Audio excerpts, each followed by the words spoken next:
जजेस वो दे देते हैं फैसला तो उसके बाद आ जाता है महफूज हो गया, या बहस सुनने के बाद फैसला महफूज करके सुनाया नहीं जाता। पुलिस के रिफॉर्म्स क्यों नहीं आते? पुलिस के रिफॉर्म्स इसलिए नहीं आते कि हर हुकूमत जो चाहती है कि पुलिस को एज ए इंस्ट्रूमेंट इस्तेमाल करे। कि जो लॉयर्स हैं ये अपने क्लाइंट के साथ सही बर्ताव नहीं करते। एक लिटिगेंट जो होता है उसका इंटरेस्ट ही डिले में होता है, जजेस की शॉर्टेज और इनकॉम्पिटेंट जजेस का होना। आजकल के जजेस में देखता हूँ कोई इधर से रिमार्क दे देता है, कोई इधर से, और वो हेडलाइन बन जाती है कि ऑब्जर्वेशन देने से हमारा नाम ज़्यादा आएगा अखबारों में, मीडिया पर। ये तो कमज़ोरी है। अस्सलाम वालेकुम and welcome to YouTube channel that is official one of PJ Mir. आज हम बात करेंगे सियासत की, कानून की और हमारे मुल्क में हो क्या रहा है। और मेरे साथ बात करने के लिए आपने देख लिया है हामिद खान साहब हैं, एक eminent lawyer and one of those people. अच्छा, ये मैं एक और चीज़ आपको बताऊं, ये बड़े क्रेडिट लेते हैं ना लोग कि जी ये लॉयर्स मूवमेंट शुरू की, ये किया, फलाना किया। It was Hamid Mir and I am telling you publicly, lot of people who know it as well, it was him. ये बाकी तो हाईजैकर्स आ गए थे कि जी हमने शुरू किया, गाड़ियों पे जा रहे हैं ये वो, but he is the one who started the lawyer movement. So let's get the record straight. आज इनसे बात करेंगे कि हमारे पास तीन चीज़ें जो कि मैं अपने प्रोग्राम्स में भी कहता हूँ, ये दो तो लड़कियों का नाम आता है उज़्मा, आलिया, और एक जब जजेस वो दे देते हैं फैसला तो उसके बाद आ जाता है महफूज हो गया। ये मुझे बताएं हमें साहब कि ये क्या वजह है कि ये हम हर चीज़ को महफूज करते जाते हैं। देखिए, मैं पहले तो बात करूंगा जो फैसले महफूज होते हैं उनकी, वो एक बड़ी गलत ट्रेंड है जो अदलिया में बहुत अरसे से चल रहा था, लेकिन जितना इस वक्त इसमें इजाफा हुआ है शायद हमारी तारीख में पहले कभी नहीं हुआ था। बहुत सारे फैसले साल हर साल से महफूज पड़े हैं और उनको फैसले सुनाए नहीं जा रहे। दो चीज़ें हो रही हैं, एक तो वो कि केस फाइल किए जाते हैं और साल हर साल लगते नहीं हैं। दूसरा ये कि उनके फैसले पूरी बहस सुनने के बाद महफूज हो जाते हैं और फिर दो साल तीन साल सुनाए नहीं जाते, बल्कि वो कॉज इतने अरसे में जो है वो लैप्स कर जाता है, बेमानी हो जाता है और ये अभी फैसला नहीं सुनाते।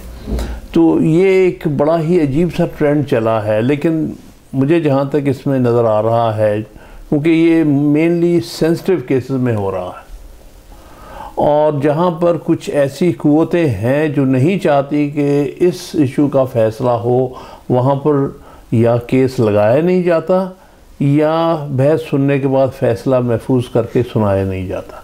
ये दो चीज़ें। इसकी वजह क्या है? इसकी वजह ये है कि पहले तो दबाव डाला जाता था अदलिया पर कि ये वाला फ़ैसला करो। अगर अदलिया अब इस पोजीशन में अगर वो समझती है कि हम ये फ़ैसला अगर सुनाएंगे तो वो दुरुस्त नहीं होगा, तो फिर उसका अल्टरनेटिव ये दिया जाता है कि इसको केस लगाया ना जाए। मैं आपको एक एग्ज़ाम्पल देता हूँ। आपको पता है कि मुशर्रफ का आर्टिकल 6 का ट्रायल हुआ था, स्पेशल कोर्ट बनाई गई थी जिसको हेड किया था उस वक्त chief justice Peshawar high court ने, मरहूम वकार सेठ ने, और 2-1 यानी फैसला बाई मेजॉरिटी उनकी डेथ सेंटेंस दी गई थी। उस फैसले के ख़िलाफ़ उनके उस वक्त तक इस्टेब्लिशमेंट नहीं चाहती थी कि मुशर्रफ के ख़िलाफ़ केस चले या उसके सज़ा हो। उस सज़ा को ख़त्म करने के लिए इन्होंने लाहौर हाई कोर्ट में मुशर्रफ से एक पिटीशन डलवाई और वहाँ पर अपनी मर्ज़ी का बेंच बनवाया 3 जजेस का। उन्होंने फ़ैसला दिया कि वो जो कोर्ट थी वो कोर्ट ही जो थी वो नामुनासिब थी, गैर इलीगल थी और कोरम नॉन जुडिस थी, और ये है कि वो फ़ैसला देने की मुजाज़ नहीं थी, लिहाजा वो फ़ैसला जो है वो कलअदम कर देते हैं। ना कानून में इसकी कोई गुंजाइश है ना आइन में कोई गुंजाइश है। आप कोलैटरली उसको फ़ैसला सेटिस्फाई नहीं कर सकते, उसकी अपील जो है वो सुप्रीम कोर्ट में जाती है। इस तरीके से इस्टेब्लिशमेंट ने वो फ़ैसला सेटिस्फाइड करवाया। हुकूमत ने तो उसकी अपील करनी नहीं थी उस फैसले की।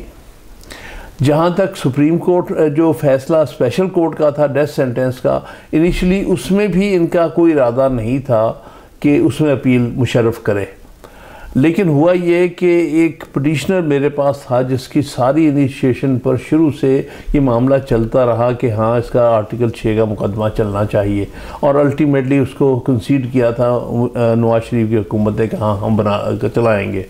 उसके नतीजे में ये फैसला हुआ था। मैंने उस पिटिशनर की तरफ से जिसने ओरिजिनली सारी चीज़ इनिशिएट की थी उसके ख़िलाफ़ एक अपील फ़ाइल कर दी सुप्रीम कोर्ट में, और ये बात है पिछले साल जनवरी की।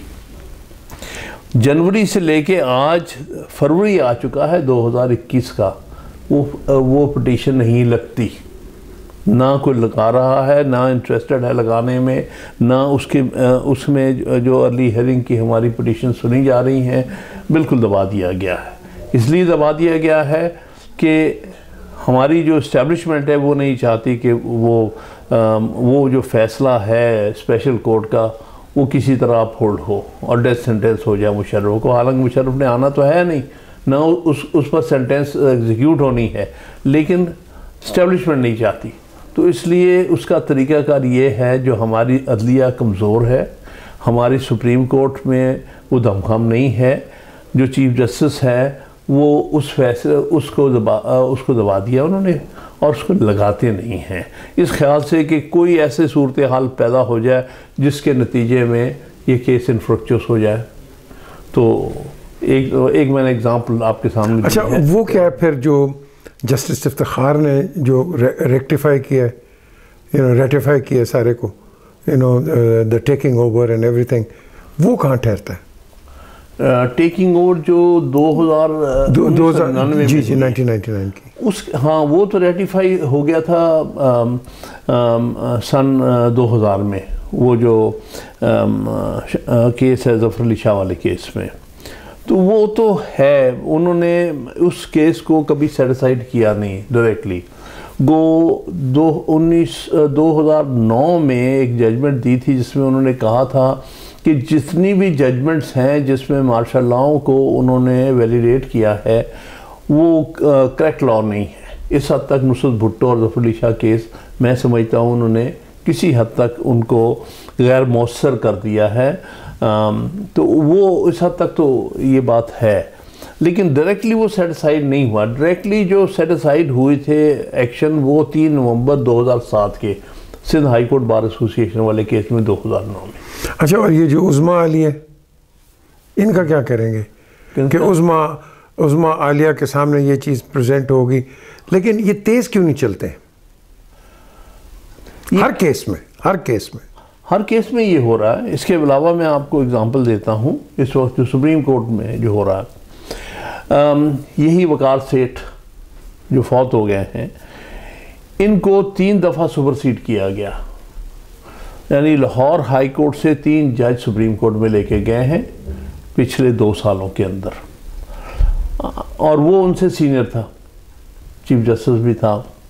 उसने अल्टीमेटली मुझसे बात की पिछले साल अप्रैल में, अराउंड दैट टाइम जब हम बहुत ज़्यादा लॉकडाउन में थे, कि मैंने चैलेंज करना है। तो मैंने कहा ठीक है, पिटीशन दाखिल करते हैं। पिटीशन दाखिल की गई।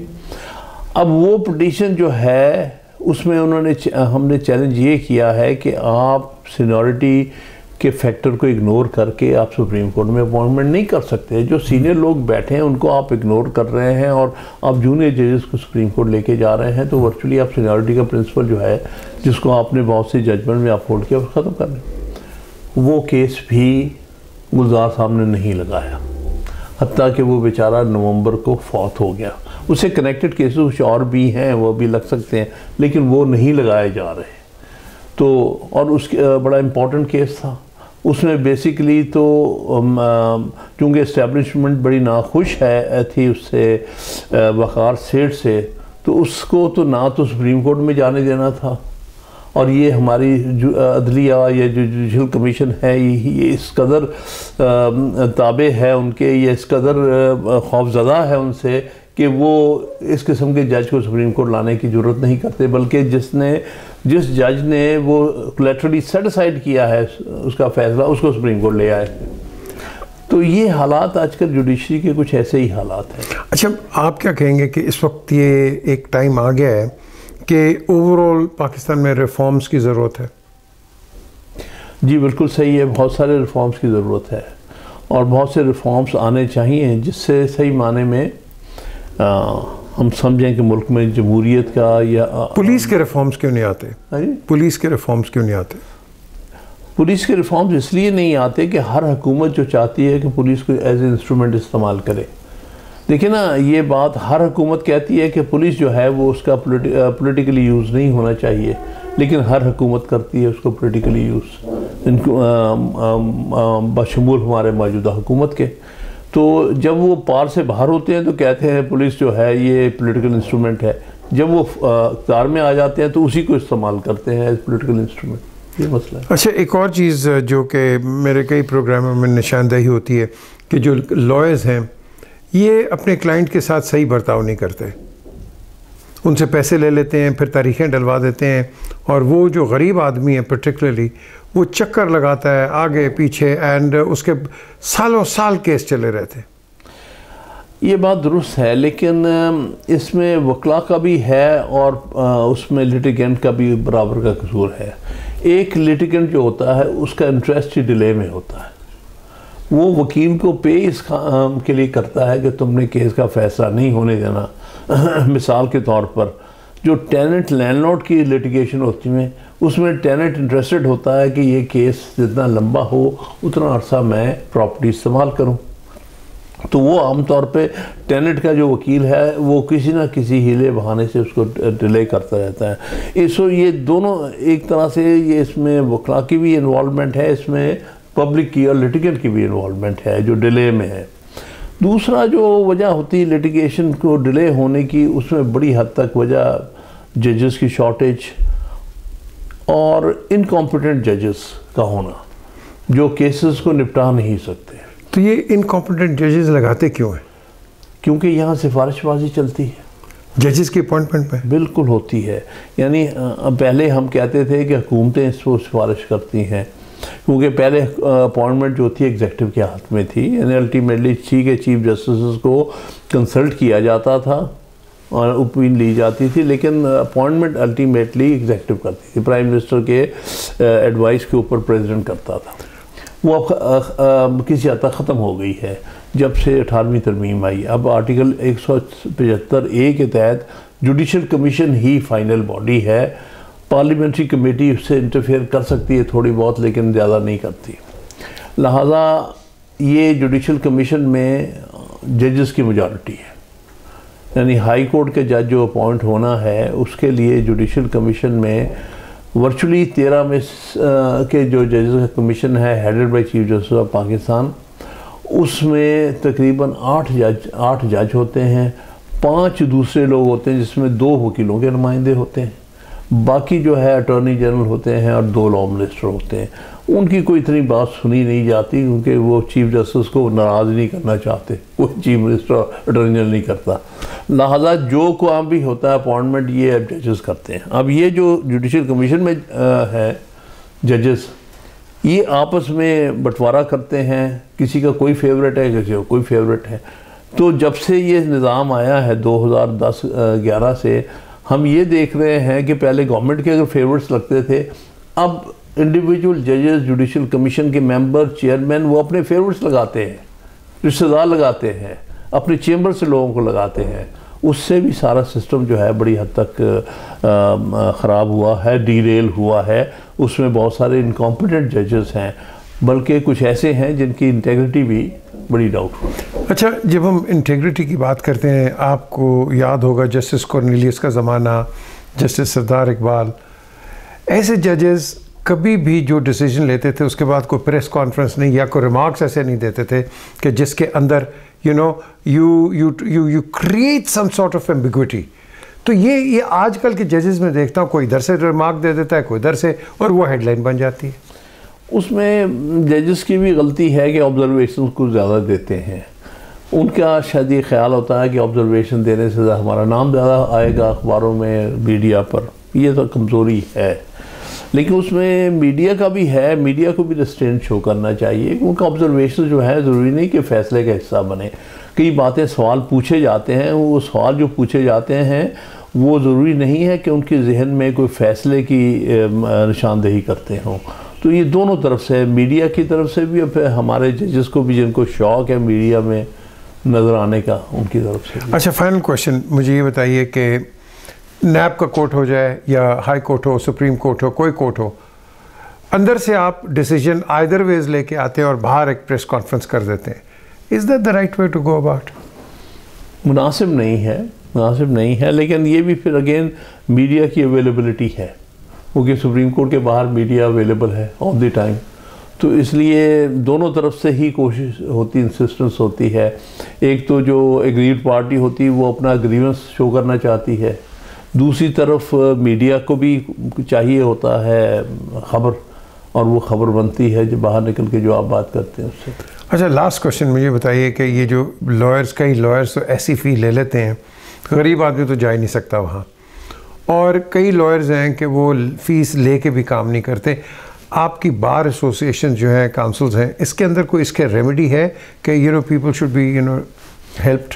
देखिए, इस वक्त बार के अंदर जो कुछ रविशें चली हैं पिछले कुछ अरसे से, कोई इतनी हेल्दी नहीं, और उसमें कुछ तो पॉलिटिकल पार्टीज़ की बड़ी इंटरफेरेंस आई है, और उसकी वजह से भी वो जो सही माने में उनके प्रोफेशनल ड्यूटीज़ हैं वो नहीं अदा हो रही, बल्कि ये एक बड़ा ऑन गोइंग एक इशू है बार एसोसिएशंस के इलेक्शंस में भी, बिलखसूस पंजाब में।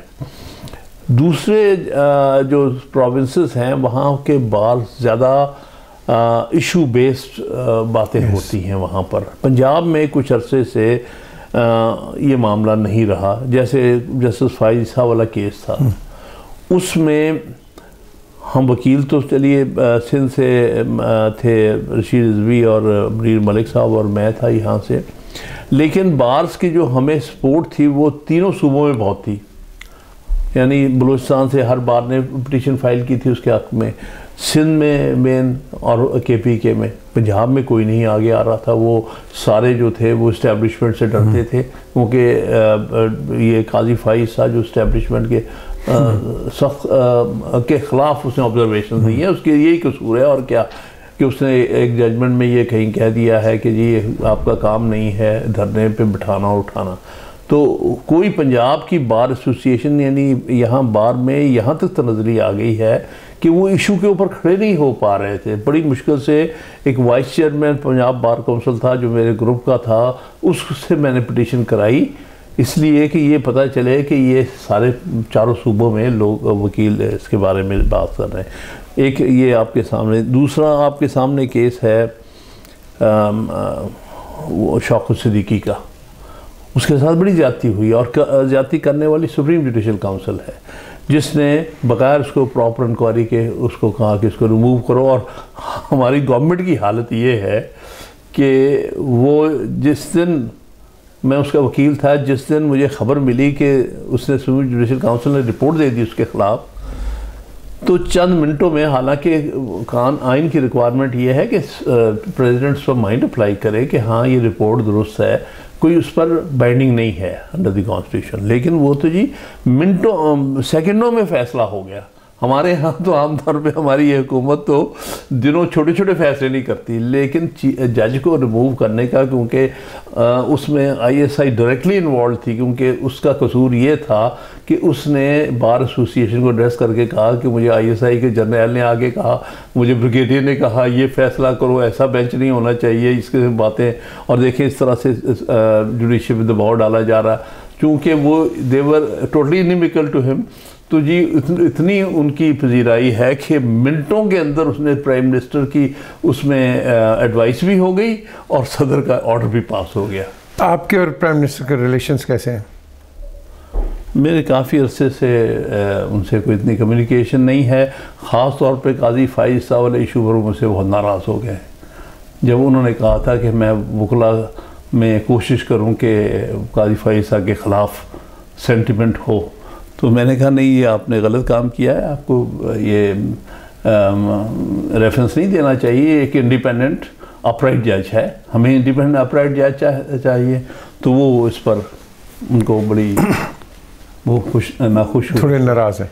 अहमद खान साहब, thank you very much for your time. ये चंद बातें जो इन्होंने की हैं बड़ी अहम बातें हैं और इन पे आप गौर करें, but at the end of the day हमने एक चीज़ देखनी है, right is right, wrong is wrong, and that is the way forward to take this country. Look after yourself and please subscribe to the channel, and of course आपके सामने classic interviews तो आ रहे हैं. फ्रॉम टाइम टू टाइम मैं आपको बता देता हूँ कि भाई यहाँ क्या हो रहा है क्या नहीं हो रहा है. So keep glued on this official YouTube channel of PJ Mir. Khuda Hafiz.